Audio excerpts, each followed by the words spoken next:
লেখে আসিয়ার মুখ থেকে বিন্দু পরিমাণ কোন আওয়াজ বের হয় নাই।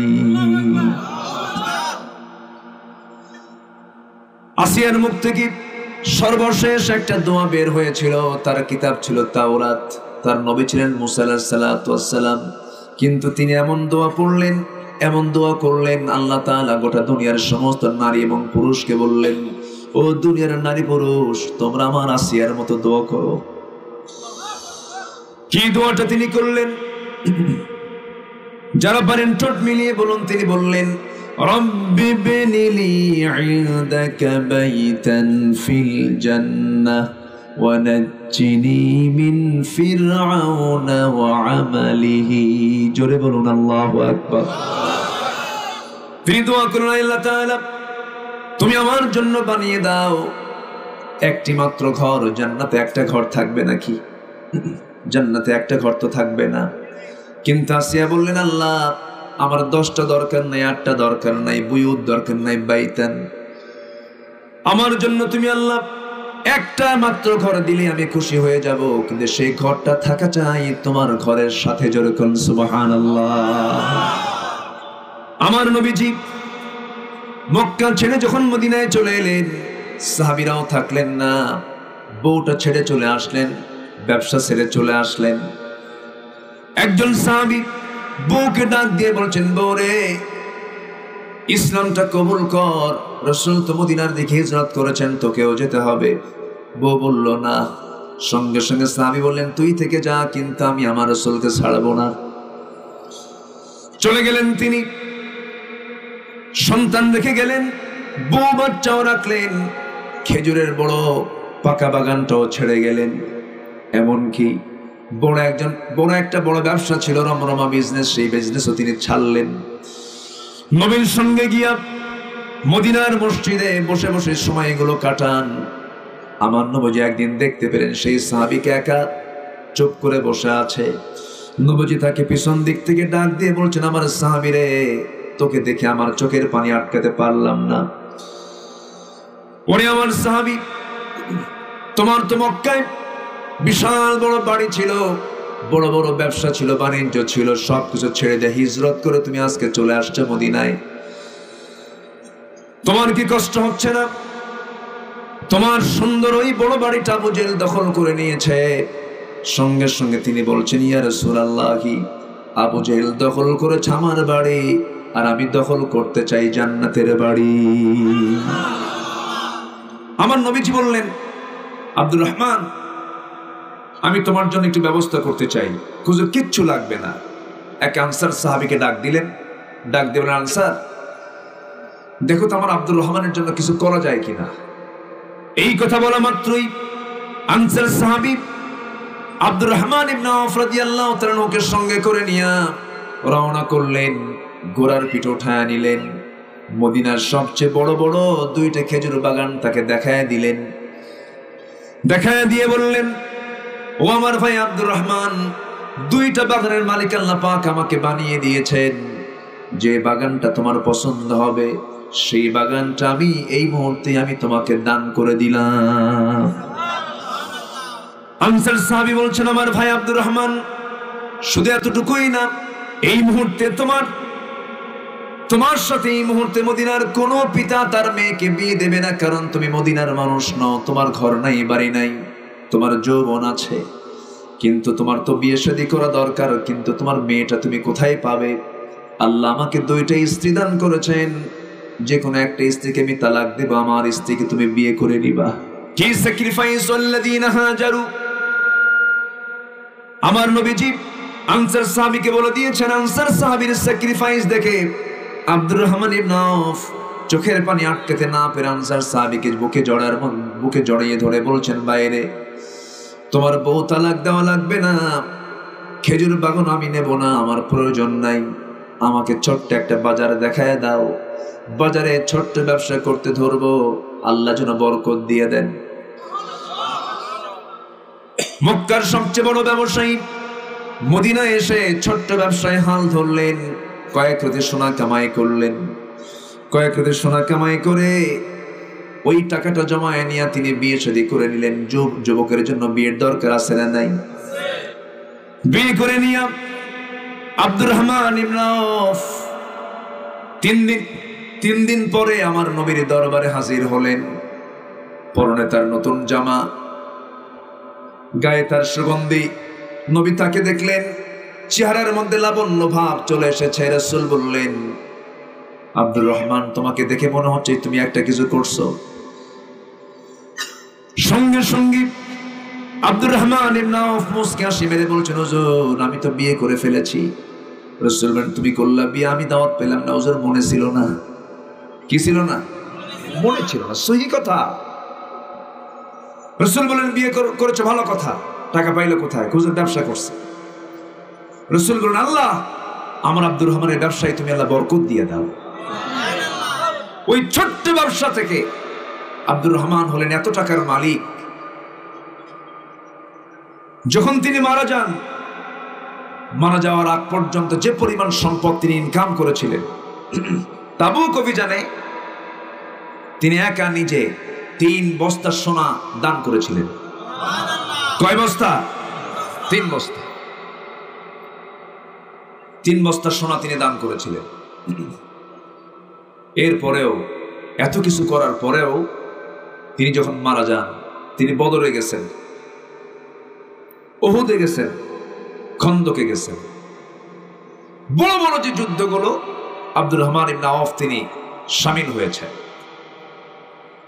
কিন্তু মারা যাওয়ার আগ দিয়া আব্দুর রহমান ইবনে আওফ প্রায় তিনি কাঁদতেন আর বলতেন, আল্লাহ, আমার জীবনে তেমন কোন আমল নাই। আল্লাহ, তুমি আমাকে সম্পদের মালিক বানিয়েছ। আমার কাছে কেমন যেন মনে হয়। মারা যাওয়ার পূর্বে তিনি ওসিয়ত করলেন, আমার ভাইরা শোনো, আমি যখন মারা যাব, আমার মারা যাওয়ার সময় দুনিয়ার কোন সাধারণ কাফনের কাপড় পরে আমাকে কবরে রাখবা না। যে কাপড় পরে আমি বদর যুদ্ধে শামিল হয়েছিলাম, সেই কাপড়টা পরায় আমার কাফন দাফন দিয়ে দিবা। আমি জীবনে তেমন কোন আমল করতে পারি নাই। বদরের পোশাক পরে হাসরের ময়দানে যখন আমি উঠবো, আল্লাহ তাআলা আমাকে যখন বলবেন, আব্দুর রহমান, তোর জীবনের ব্যক্তিগত জীবনের তোর এক্সট্রা কোন আমল আছে নাকি? সেদিন বলবা, আল্লাহ, ঈমান আনছিলাম, হিজরত করছিলাম, তোমার পথে জিহাদ করেছে, এই কাপড় পরে, এই কাপড় পরে আমি জিহাদ করেছি। আমার আল্লাহ যেন আমাকে মাফ করে দেন। আল্লাহু আকবার বলেন। আল্লাহ তাআলা বলেন, ইন্নাল্লাযীনা আমানু ওয়াল্লাযীনা হাজারু ওয়াজাহাদু ফি সাবিলিল্লাহ উলাইকা ইয়ারজুনা রাহমাতাল্লাহ ওয়াল্লাহু গফুরুর রহিম। জোরে বলুন আল্লাহু আকবার। আল্লাহ তাআলা এই জায়গায় বান্দাকে ডাক দিয়ে বলছেন, বান্দারে, 3টা কাজ তোর জীবনে থেকে গেলে আমার রহমত তুই পেয়ে যাবে, আমার রহমতে তুই ধন্য হয়ে যাবি। নাম্বার 1 হলো ইন্নাল্লাযীনা আমানু, নিঃসন্দেহে যারা ঈমান আনবে। কার উপরে? আসতে বলবেন না, কার উপরে? আমরা এখানে বসে আছি, সবাই ঈমান এনেছি কার উপরে? আল্লাহকে মানে। খ্রিস্টানরাও কিন্তু, খ্রিস্টানরা মানে না, ওরাও আল্লাহকে মানে। কিন্তু ইহুদিরাও আল্লাহকে মানে। কিন্তু ইহুদিদের মানার ভিতরে, খ্রিস্টানদের মানার ভিতরে আর আমাদের মানার ভিতরে তফাৎ হলো, ওরা আল্লাহকে বিশ্বাস করে কিন্তু তার সঙ্গে লাগায় দেয় ঈসা হলো আল্লাহর বেটা। ইহুদিরা বলে উজাইর হলো আল্লাহর ছেলে। তাহলে তাদের কি ঈমান আছে নাকি? আসতে বলবেন, ঈমান আছে?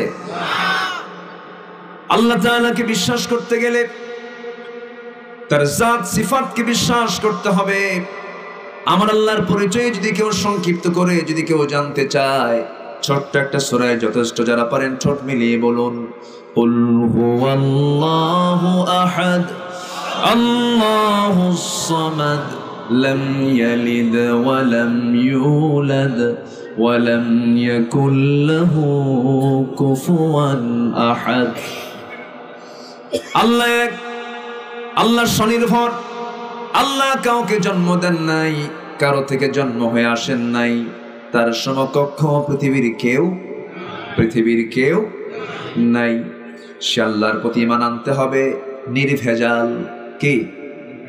এই জন্য নির্ভেজাল ঈমান আনার জন্য মানুষটাও হতে হবে, বলেন বলেন বলেন, আমরা কি নির্ভেজাল হতে পেরেছি? কোথায়? আমার বন্ধুগণ, নির্ভেজাল ঈমান আনতে হলে নির্ভেজাল মানুষ হতে হবে, খাঁটি মানুষ হতে হবে, লোকমানের মতো মানুষ হতে হবে, ইউসুফের মতো যুবক হতে হবে, মুসা আলাইহিস সালামের মতো যুবক হতে হবে। আল্লাহ তাআলা মডেল করে দিয়েছেন এই সমস্ত আল্লাহর গোলামদেরকে। মডেল হতে হবে, মাদের জন্য আসিয়ার মতো মহিলা হতে হবে, মারিয়ামের মতো মহিলা হতে হবে, খাদিজার মতো মহিলা হতে হবে।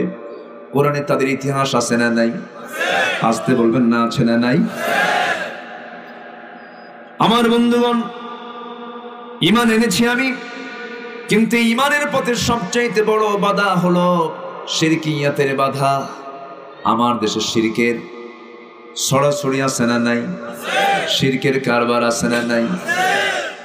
আমার বন্ধুগণ, দেখবেন কিছু কিছু মানুষ আছে, কিছু কিছু মাজার শরীফ দেখলে পরেই তাদের মাথা খারাপ। আছে আছে আছে আছে মাজার দেখলি ভাবে এই তো পাইছি, আমার কপাল খুলে যাবে। এটা কিসের কাজ হলো? শিরকের কাজ। এটা কিসের কাজ বলে? শিরকের কাজ।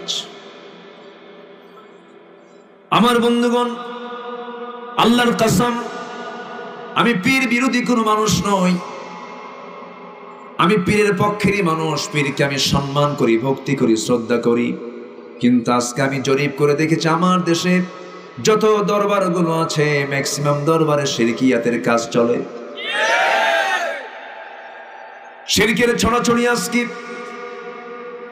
সিলেটের মাটিতে শাহজালাল ইয়ামিনী, রাজশাহীর মাটিতে শাহ মাকদুম, খুলনার মাটিতে খান জাহান আলী, এরকম করে বড় বড় আল্লাহওয়ালা শাহ আমানত, এরকম করে করে বড় বড় আল্লাহওয়ালা বড় বড় আউলিয়ার আগমন আমার দেশে হয়েছে। তাদের দ্বারা আমরা ইসলাম পেয়েছি, কোনো সন্দেহ নাই। কিন্তু আজকে যে সমস্ত দরবারগুলো দেখা হয়, দেখবেন সামনে একজন দুই পা সামনের দিকে আগায় দিয়ে রাখে, জনগণ তার পায়ে গিয়ে সেজদা দেয়। এগুলো দেখি না আমরা? আছে না নাই? আমার বন্ধুগণ, স্পষ্ট শিরক এটা। পৃথিবীতে সেজদার যদি কোনো হুকুম থাকতো, অবশ্যই সবচেয়ে বেশি সেজদা দিয়ে ধন্য করা হতো রাসূলকে। সাহাবী রাসূলকে সেজদা দিতেন। এরকম কোন রেকর্ড আছে? আছে? কবর দেখলেই, মাজার দেখলেই ট্রাক নিয়ে যাচ্ছে, হঠাৎ করে হেল্পার বলে, বস থামেন, ব্রেক দেন। ব্রেক দিল, কসকসে 100 টাকার একটা নোট নিয়ে মাজারে ঢেলে দিন। বস বেঁচে গেলাম, সামনে আর ট্রাক আর অ্যাক্সিডেন্ট হবে না। যেরকম নাউজুবিল্লাহ, যেরকম নাউজুবিল্লাহ। ঈমান থাকলো, ঈমান থাকলো। এই পৃথিবীতে কোন বান্দা গায়েব জানে না। গায়েব জানেন কে? গায়েবের মালিক কে? রাসূল গায়েব জানেন? ভালো করে বলবেন, রাসূল গায়েব জানেন? বহু সচেতন মানুষ যারা কোরআন হাদিস পড়ার পরেও রাসূলকে গায়েবের মালিক বানায় দেয়। ঈমানটা চলে গেছে, ঈমান নাই, ঈমান চলে গেছে। গায়েবের মালিক কেউ না, গায়েবের মালিক কে?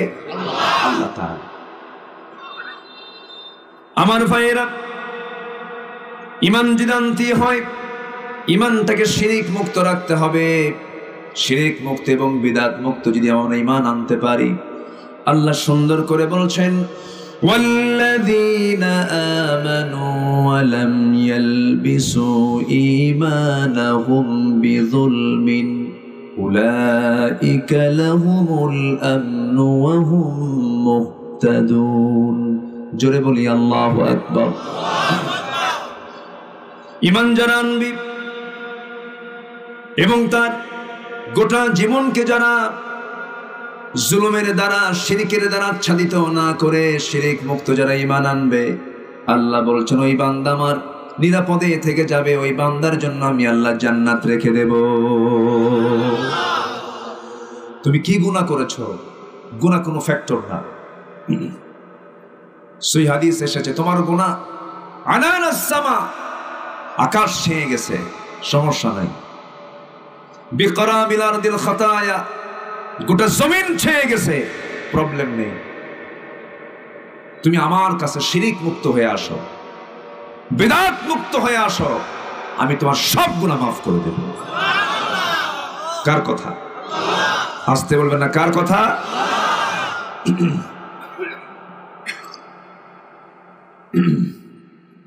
টের পাচ্ছেন মনে হয় না একটু আপনারা?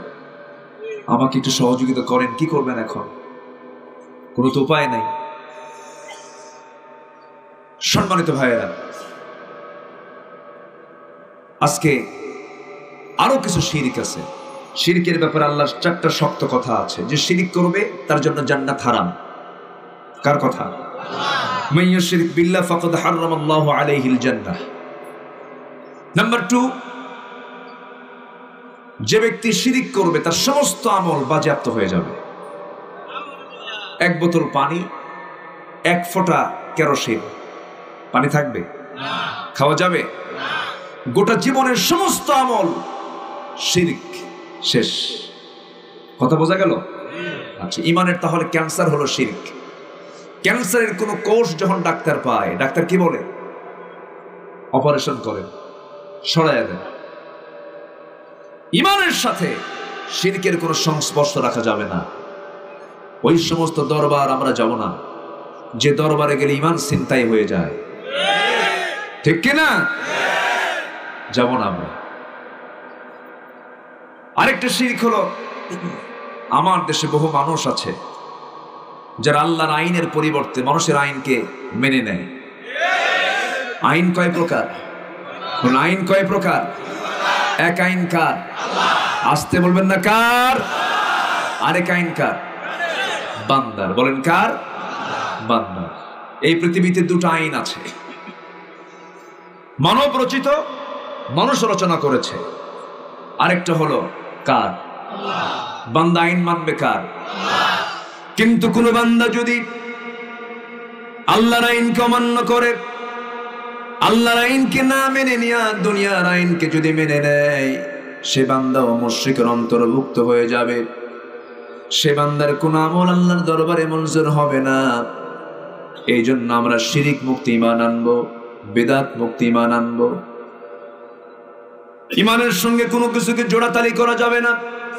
আমার দেশে ডাবল স্ট্যান্ডার্ড বহু মুসলমান আছে, সকালবেলা মোবাইলে সুন্দর করে কোরআন তেলাওয়াত, সুন্দর অডিও তেলাওয়াত ফেসবুকে পোস্ট করে, আবার সন্ধ্যা যখন হয়ে যায় হিন্দি গানের অডিও গানও পোস্ট করে। আছে না? আল্লাহ খুশি থাক, শয়তান আবার বেজার হওয়ার কি দরকার আছে? আমার দেশে এই তো মাস কয়েক আগে একজন অভিনেত্রী মক্কায় গেলেন ওমরা করতে। মদিনায় আসলেন। মদিনায় এসে বোরকা টোরকা পরে ঠিক রাসূলের রওজা শরীফের সামনে দাঁড়ায়া লাইভে আসলেন। সালাম জানিয়ে বলেন, প্রিয় দেশবাসী, আমি এখন মদিনা মুনাওয়ারায়, আমি পবিত্র ওমরা পালনের জন্য এসেছি। আমার জন্য সবাই দোয়া করবেন। আমি লাইভে আসতাম না, এখান থেকে লাইভ আসা উচিত নয়, আমি ইবাদতে মগ্ন আছি, কিন্তু আমি আসতে বাধ্য হলাম। আমাকে নিয়ে খুব ষড়যন্ত্র চলতেছে, আমি পরিস্থিতির শিকার, আমি এসব বিষয়ে আমি কিচ্ছু জানি না। প্রিয় দেশবাসী, আপনারা আমার জন্য দোয়া করবেন, আমি যেন ওমরার বাকি কাজ সম্পূর্ণ করে দেশে ফিরে সিনেমার বাকি কাজ সম্পূর্ণ করতে পারি। আমার কথা কি বোঝা গেল? বোঝা গেল? এটার নাম ইবাদত নয়, নির্ভেজাল ইবাদত। ইখলাসের সাথে ইবাদত করলে পরে আল্লাহ বলছেন বান্দারে তুই আমার ইবাদত করলে পরে আমি তোকে 5টা পুরস্কার দেব। কয়টা পুরস্কার বলেন? আল্লাহ তাআলা বলেন, যারা পারেন ঠোঁট মিলিয়ে বলুন, লিইলাফি কুরাইশিন ইলাফিহিম রিহলাতাশ শিতাই ওয়াস-সাইফ ফালইয়াবুদু রাব্ব হাযাল বাইত الذي أطعمهم من جوع وآمنهم من خوف। তোমরা যদি আমার সঠিক ইবাদত করতে পারো 5টা পুরস্কার দিয়ে দেব। অন্ন, বস্ত্র, শিক্ষা, বাসস্থান, চিকিৎসা, মৌলিক চাহিদা। কি চাহিদা বলেন? একটা দেশের রাষ্ট্র যদি এই 5টা চাহিদা পূরণ করতে পারে সেই রাষ্ট্রের কোনো ব্যর্থতা নাই। আল্লাহ বলছেন বান্দারে একটা কাজ করতে পারিস যদি আমি তোর 5টা চাহিদাই পূরণ করে দেব। নাম্বার 1 হলো খাবারের ব্যবস্থা করে দেব। ক্ষুধা মুক্ত থাকবি তুই, টেনশন মুক্ত থাকবি, তোর কোনো টেনশন থাকবে না আমার ইবাদত যদি করতে পারিস। আমার বন্ধুগণ, আমরা দেশ স্বাধীন করেছি কত বছর হলো? বলেন কত বছর? 50 বছর। ডিসেম্বর 50 বছর বিজয় দিবস আমরা বিজয়ের পূর্তি করলাম, সুবর্ণ জয়ন্তী পালন করলাম। সারা জীবন শুনেছি নৌকা ডুবে মানুষ মরে, এবার ডিসেম্বরে কিসে মূল্য মানুষ? লঞ্চ কি ডুবে না পুড়ে? পুড়ে মরল। চতুর্দিকে পানি, মাঝখানে লঞ্চ নামক একটা কড়াই, তার জ্বলন্ত কড়াইয়ের সরাই হলো মানুষ। বরগুনার বাতাস ভারী হয়ে গেল, তরুতাজা 50-60টা প্রাণ চলে গেল। সম্মানিত ভাইয়েরা, কোন মাসে? ডিসেম্বর মাসে। সম্মানিত ভাইয়েরা, অবশ্যই এর পেছনে ব্যর্থতা আছে না নাই? আসতে বলবেন না আছে না নাই? কেউ কি দায় স্বীকার করেছে? উন্নত কোন দেশ হলে দায়িত্বপ্রাপ্ত মন্ত্রী বলতেন আমি পদত্যাগ করলাম। আমার দেশে এরকম কোন রেকর্ড আছে? বরঞ্চ যুক্তি দেয় দোষ হতেই পারে না। ঠিক কিনা বলেন? আমার দোষ থাকতেই পারে না, দোষ তো নাই শয়তানের। শয়তান কখনো কইছে যে আমার ভুল আছে? আল্লাহ কয় আদমকে সেজদা দে, ও উল্টার আল্লাহ কয় খলাকতানি মিন নার ওয়া খলাকতাহু মিন তিন, আমাকে বানাইছো আগুন দিয়ে, ওরে বানাইছো মাটি দিয়ে, আমি সেজদা দেব? এরকম যুক্তিবিদ আমার দেশে আছে না নয়? যুক্তি দিয়ে সব চলে না, দলিল লাগে, দলিল। ঈমান আনার মতো ঈমান আনতে হবে, যেমন করে সাহাবে কেরাম এনেছিলেন, যেমন করে আম্বিয়ে কেরাম ঈমানের উপরে টিকে ছিলেন। জাকারিয়া আলাইহিস সালাতু ওয়াস সালামকে কোরআন দিয়ে চিরে চিরে 2 টুকরা করেছে, তিনি তার মুখ থেকে একটা বারের জন্য আল্লাহর নাম ভুলেন নাই। ইয়াহইয়া আলাইহিস সালাতু ওয়াস সালামকে সব করে নবীর মাথা রানীর সামনে উপহার দিয়েছে, ঈমান থেকে এক চুল পরিমাণ নড়েন নাই। আসিয়ার কথা কে না জানেন? আসিয়ার স্বামীকে বলেন বলেন। ফিরআউনের ঘরে থেকে তিনি ঈমানটাকে টিকে রেখেছেন। জোরে কোন সুবহানাল্লাহ। এই মহিলার কথা মাঝে মাঝে আমার মনে হলে অবলীলায় আমার চক্ষু থেকে টপ টপ করে পানি পড়ে যায়। আহারে, আসিয়ার জীবনটা কত কঠিন জীবন ছিল। আসিয়া আলাইহিস সালাতু ওয়াস সালাম যখন ঈমান টানলেন তার নবীকে, হ্যাঁ একটু ভালো করে কন, মুসা। মুসাকে বড় করেছেন কে? আসিয়া। কষ্ট হচ্ছে মনে হয় আপনাদের, না? আসিয়া আলাইহিস সালাতু ওয়াস সালাম এমন একজন নারী ছিলেন, দুনিয়ার সমস্ত নাজ নিয়ামত তিনি পাওয়ার পরেও সব কিছুকে তিনি প্রত্যাখ্যান করে বললেন আমি ঈমান আনলাম। ফেরাউন বলল, আসিয়া তুমি কি করলে? আমি হলাম রাজা, তুমি হলে রানী, এত বড় একটা পথ তুমি ছেড়ে দিলাম, তুমি কেমন করে এই কাজটা করতে পারলে? ইমানটা ছেড়ে দাও। আসিয়া বলছেন, আমার স্বামীকে আমি আপনাকে ভালোবাসি, মোহাব্বত করি, কিন্তু আল্লাহর চাইতে বেশি নয়, সব ছাড়বো কিন্তু আমি আমার আল্লাহকে ছাড়বো না। আমার দেশে একই পরিবারে 4 ভাই 4 দল করে, আছে না? 4 ভাই 4 দল। আমি বিপদে পড়বো, তুই আগাবি, তুই বিপদে পড়বি, আমি আগাবো। শয়তান কয়, আমি তো এটাই চাই। এইরকম করে ইমান আনলে ইমান আনা হবে না। ইমান আনতে হলে সলিড ইমান আনতে হবে, ইসলাম ছাড়া অন্য কিছু মানা যাবে না। রাজি আছেন কারা কারা? হাত উঁচু করে দেখান।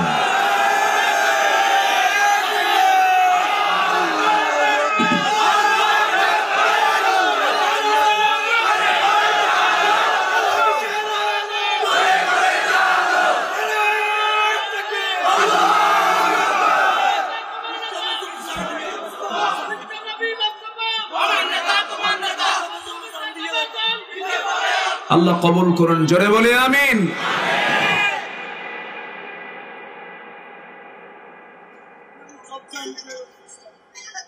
সম্মানিত ভাইয়েরা, আসিয়া আলাইহিস সালাতু ওয়াস সালামের বিরুদ্ধে তৎকালীন সুপ্রিম পাওয়ার তার নিজের স্বামী ফেরাউন বলল, আসিয়া ইসলামটা ছেড়ে দাও। আসিয়া বললেন, আমার স্বামী, আপনি আমার স্বামী, তো আমি আপনাকে স্বামী হিসেবে মানি, কিন্তু ইসলাম আমি ছাড়তে পারবো না, ইমানটা আমি বাদ দিতে পারবো না। প্রশ্ন আসতে পারে, আসিয়া কেন তাকে স্বামী হিসেবে গ্রহণ করলেন? আল্লাহর নবী নূহ আলাইহিস সালামের স্ত্রী ছিল কাফের।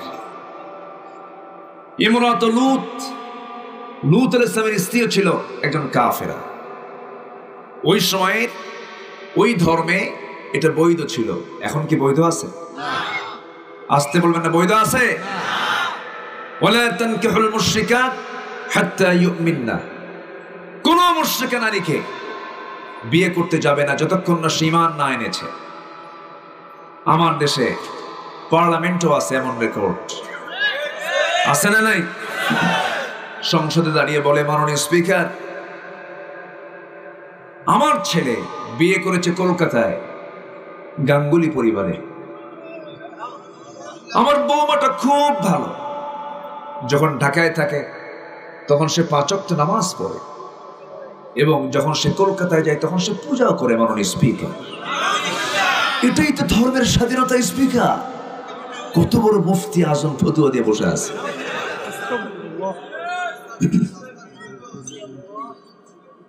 এরকম আছে না নাই? এগুলো ইসলাম মানা নয়, এগুলো ডিসপ্লে। এগুলো কি ডিসপ্লে? আমার ভাইয়েরা, আমার বন্ধুগণ, আসিয়া আলাইহিস সালাতু ওয়াস সালাম বললেন, স্বামী কি করবেন জানি না, আমি আপনাকেও কালিমার দাওয়াত দিচ্ছি, আশহাদু আল্লা ইলাহা ইল্লাল্লাহ ওয়াহদাহু লা শারীকা লাহ। ফেরাউন সঙ্গে সঙ্গে খেপে গিয়ে বলতেছে, আসিয়া তুমি কি জানো আমি কি করতে পারি? তিনি বললেন, আপনি এতটুকুই করতে পারেন, আপনি আমাকে মেরে ফেলতে পারেন। আল্লাহু আকবার। ফেরাউন করলো কি? মন্ত্রী পরিষদ ডাকলো, জরুরি বৈঠক করে বইয়ের বিরুদ্ধে, পরিবারের বিরুদ্ধে আইন পাশ করে ফেললো, জল্লাদকে রেডি করে ফেললো। 4-5টা তার সন্তান ছিল। তাফসীর শেষে ডেকচির মধ্যে গরম তেল গরম করে টকবকে তেলের ভিতরে বাচ্চাগুলোকে ফেলে দিল, ভাজা মাছের মতো শেষ করে ফেলে দিল। আসিয়া আলাইহিস সালাতু ওয়াস সালাম কি সর্বশেষ ধরে বলতেছে, আসিয়া এখনো সময় আছে, কি করবি বল। আসিয়া বলছেন, আমার স্বামী আপনি কি করবেন জানি না, আমার আল্লাহ আমার নাকের মধ্যে জান্নাতের ঘ্রাণ ঢুকায় দিয়েছে। আসিয়া আলাইহিস সালাতু ওয়াস সালাম এই কথা বলার সঙ্গে সঙ্গে জান্নাত তাকে ধরে নিয়ে গেল, লোহার চিরুনি দিয়া মাথা থেকে চামড়াগুলোকে টেনে টেনে নিচের দিকে নেমে আনতেছিল। ফিনকি দিয়ে রক্তগুলো বের হচ্ছিল, চামড়াগুলো টেনে টেনে মাটির দিকে নিচের দিকে নামায় আনে। কিন্তু কিতাবে লেখে আসিয়ার মুখ থেকে বিন্দু পরিমাণ কোন আওয়াজ বের হয় নাই। আসিয়ার মুখ থেকে সর্বশেষ একটা দোয়া বের হয়েছিল, তার কিতাব ছিল তাওরাত, তার নবী ছিলেন মুসা আলাইহিস সালাতু ওয়াস সালাম। কিন্তু তিনি এমন দোয়া পড়লেন, এমন দোয়া করলেন, আল্লাহ তাআলা গোটা দুনিয়ার সমস্ত নারী এবং পুরুষকে বললেন, ও দুনিয়ার নারী পুরুষ, তোমরা আমার আসিয়ার মতো দোয়া করো। কি দোয়াটা তিনি করলেন? যারা পারেন ঠোঁট মিলিয়ে বলুন। তিনি বললেন, রব্বি বিনিলি ইনদাকা বাইতান ফিল জান্নাহ ওয়া নাজ্জিনি মিন ফিরআউনা ওয়া আমালিহি। জোরে বলুন আল্লাহু আকবার। তিনি দোয়া করলেন, আল্লাহ তাআলা তুমি আমার জন্য বানিয়ে দাও একটি মাত্র ঘর। জান্নাতে একটা ঘর থাকবে নাকি? জান্নাতে একটা ঘর তো থাকবে না। কিন্তু আসিয়া বললেন, আল্লাহ আমার 10টা দরকার নাই, 8টা দরকার নাই, বুয়ুত দরকার নাই, বাইতান। আমার জন্য তুমি আল্লাহ একটা মাত্র ঘর দিলে আমি খুশি হয়ে যাব, কিন্তু সেই ঘরটা থাকা চাই তোমার ঘরের সাথে। জোরে বলুন সুবহানাল্লাহ। জামিউল কালাম, এত সুন্দর দোয়া পৃথিবীর কোনো মানুষ করতে পারে নাই। আল্লাহু আকবার।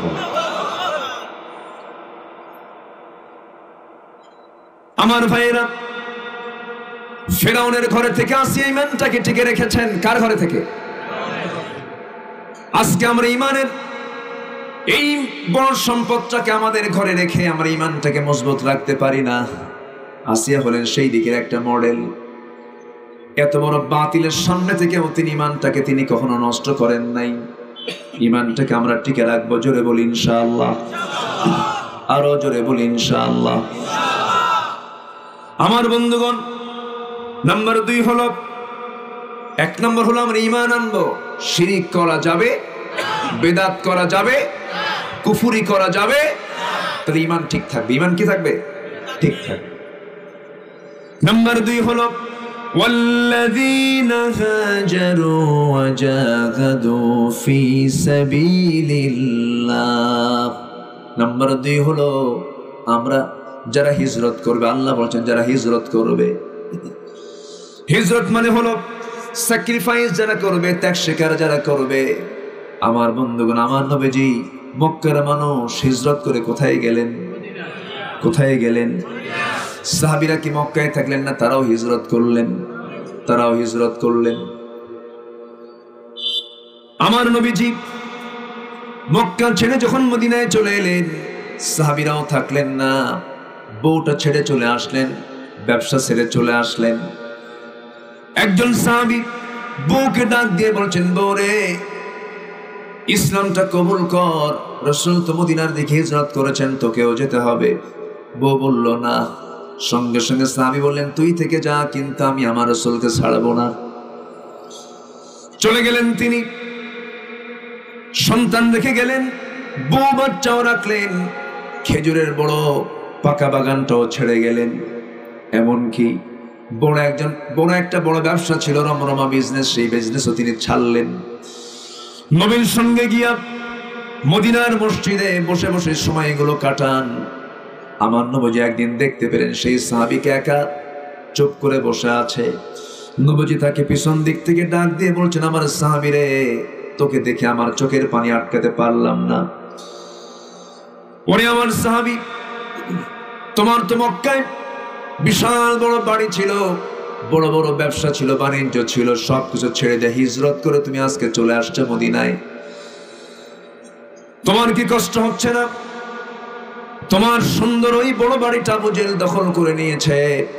সঙ্গে সঙ্গে তিনি বলছেন, ইয়া রাসূলুল্লাহ, আবু জেহেল দখল করেছে আমার বাড়ি, আর আমি দখল করতে চাই জান্নাতের বাড়ি। জোরে বলি সুবহানাল্লাহ।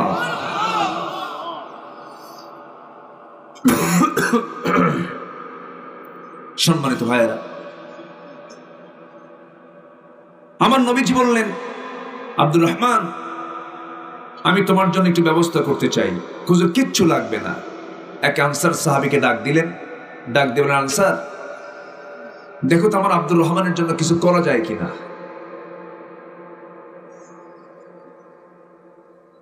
এই কথা বলা মাত্রই আনসার সাহাবী আব্দুর রহমান ইবনে আওফ রাদিয়াল্লাহু তাআলা ওকে সঙ্গে করে নিয়ে রওনা করলেন। ঘোড়ার পিঠ উঠায় নিলেন। মদিনার সবচেয়ে বড় বড় দুইটা খেজুর বাগান তাকে দেখায় দিলেন।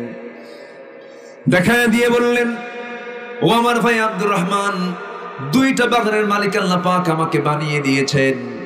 যে বাগানটা তোমার পছন্দ হবে সেই বাগানটা আমি এই মুহূর্তে আমি তোমাকে দান করে দিলাম।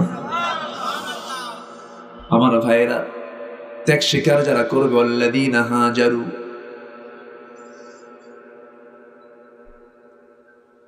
আনসার সাহাবী বলছেন, আমার ভাই আব্দুর রহমান, শুধু এতটুকুই না,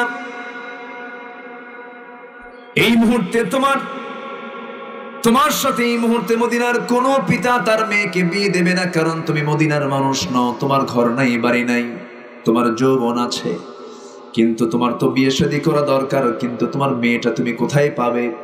আল্লাহ আমাকে দুইটা স্ত্রী দান করেছেন, যে কোনো একটা স্ত্রীকে আমি তালাক দেব, আমার স্ত্রীকে তুমি বিয়ে করে নিবা। কি স্যাক্রিফাইস আল্লাযীনা হাজারু। আমার নবীজি আনসার সাহাবীকে বলে দিয়েছেন। আনসার সাহাবীর স্যাক্রিফাইস দেখে আব্দুর রহমান ইবনে আওফ চোখের পানি আটকাতে না পেরে আনসার সাহাবীকে বুকে জড়িয়ে ধরে বলছেন, বাইরে তোমার বউ তালাক দেওয়া লাগবে না, খেজুর বাগান আমি নেব না, আমার প্রয়োজন নাই, আমাকে ছোট্ট একটা বাজার দেখায় দাও, বাজারে ছোট্ট ব্যবসা করতে ধরবো, আল্লাহ যেন বরকত দিয়ে দেন। মক্কার সবচেয়ে বড় ব্যবসায়ী মদিনায় এসে ছোট্ট ব্যবসায় হাল ধরলেন, কয়েক রাতে সোনা কামাই করলেন। কয়েক রাতে সোনা কামাই করে ওই টাকাটা জমায় নিয়ে তিনি বিয়ে শাদী করে নিলেন। যুবকের জন্য বিয়ের দরকার আছে না নাই? এখন তো যুবকদের বিয়ে লাগে না। এখন যুবকদের বিয়ে লাগে কই? বিয়ে করতে চায় না। এই দেখেন একজন কইছে, আপনি বিয়ে করছেন তো? উনিও করে নেই। দেখেন, এখন তো যুবকদের বিয়ে লাগে না। পড়াশোনা করতে করতে টাইম পার হয়ে যায়, চুল উঠে যায়, 50-60 বছর হয়, শেষে এখন বিয়ে না করলে কি উপায় আছে? একখান বিয়ে করে চোখে দেখে না। 60 বছর বয়সে পিএইচডি হোল্ডার হলেন, অনেক ডিগ্রি অর্জন করলেন, বউ একখান আনলেন, ঠিক আছে, বাচ্চাটা নিয়ে যখন রাস্তায় হাঁটে তখন মানুষ বলে, এটা কি তোমার দাদা না নানা? এটা কি জীবন? সম্মানিত ভাইয়েরা, আমার নবীজি পৃথিবীর সেরা মানুষ বিয়ে করেছেন 25 বছর বয়সে। কত বছর বলেন? কত বছর? অনেক পিতা এই ব্যাপারে অচেতন, অনেক পিতা বুঝতে চায় না। সচ্ছল পিতামাতা যারা আছেন, সচ্ছল সন্তানকে বিয়ে দিবে, দেরি করবেন না। আপনার যৌবন সম্পর্কে আপনি জানেন। এদেশে 16 বছরে যৌবন চলে আসে। আমি বিয়ে করেছি 22 বছর 3 মাস বয়সে। 22 বছর 3 মাস বয়সে যৌবন পেয়েছি হলো 16-17 বছর। তাহলে এই যে মাঝখানের বয়সগুলো গেছে, যারা যৌবন, যারা যুবক আছো, টের তো পাওয়া যায়। এই কথা কয় না, এই তো কেবল যুবক যুবক মনে হচ্ছে, টের তো পাওয়া যায়। অতএব প্রেজেন্ট ওয়ার্ল্ডে, বর্তমানে প্রযুক্তির দুনিয়াতে বিয়েটা জরুরি। যে যুবক বিয়ে করতে চায় না, যুবক তো ঠিক নাই, ও বাইপাস মারে, ঠিক কিনা? দুষ্ট যুবকরা মনে মনে বলতেছে, হুজুর ভালো করে আমাদের আব্বাদের বলে দেন। তাও কয় ঠিক, ঠিক আছে। আব্বারা কয় নিজের পায়ে দাঁড়াও না, ওকে অন্যের পায়ে দাঁড়ায় আছে নাকি? ও তো নিজের পায়ে দাঁড়ায় আছে।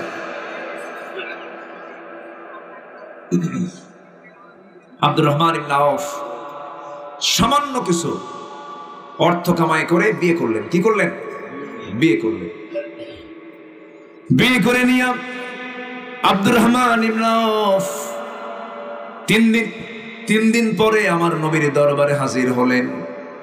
পরনে তার নতুন জামা, গায়ে তার সুগন্ধি। নবী তাকে দেখলেন, চেহারার মধ্যে লাবণ্য ভাব চলে এসেছে। রাসূল বললেন, আব্দুর রহমান, তোমাকে দেখে মনে হচ্ছে তুমি একটা কিছু করছো। সঙ্গে সঙ্গে আব্দুর রহমান ইবনে আওফ মুস্কি হাসি মেরে বলছেন, হুজুর আমি তো বিয়ে করে ফেলেছি। রাসূল বলেন, তুমি করলা বিয়ে? আমি দাওয়াত পেলাম না। হুজুর মনে ছিল না। কি ছিল না? মনে ছিল না। সহি কথা। রাসূল বলেন, বিয়ে করেছো, ভালো কথা। টাকা পাইলে কোথায়? হুজুর ব্যবসা করছে। রাসূল বলেন, আল্লাহ আমার আব্দুর রহমানের ব্যবসায় তুমি আল্লাহ বরকত দিয়ে দাও। ওই ছোট্ট ব্যবসা থেকে আব্দুর রহমান হলেন এত টাকার মালিক। যখন তিনি মারা যান, মারা যাওয়ার আগ পর্যন্ত যে পরিমাণ সম্পদ তিনি ইনকাম করেছিলেন, তাবুক অভিযানে তিনি একা নিজে 3 বস্তা সোনা দান করেছিলেন। কয় বস্তা? 3 বস্তা। 3 বস্তা সোনা তিনি দান করেছিলেন। এরপরেও, এত কিছু করার পরেও তিনি যখন মারা যান, তিনি বদরে গেছেন, উহুদে গেছেন, খন্দকে গেছেন। বড় বড় যে যুদ্ধগুলো আব্দুর রহমান ইবনে আওফ তিনি শামিল হয়েছে। কিন্তু মারা যাওয়ার আগ দিয়া আব্দুর রহমান ইবনে আওফ প্রায় তিনি কাঁদতেন আর বলতেন, আল্লাহ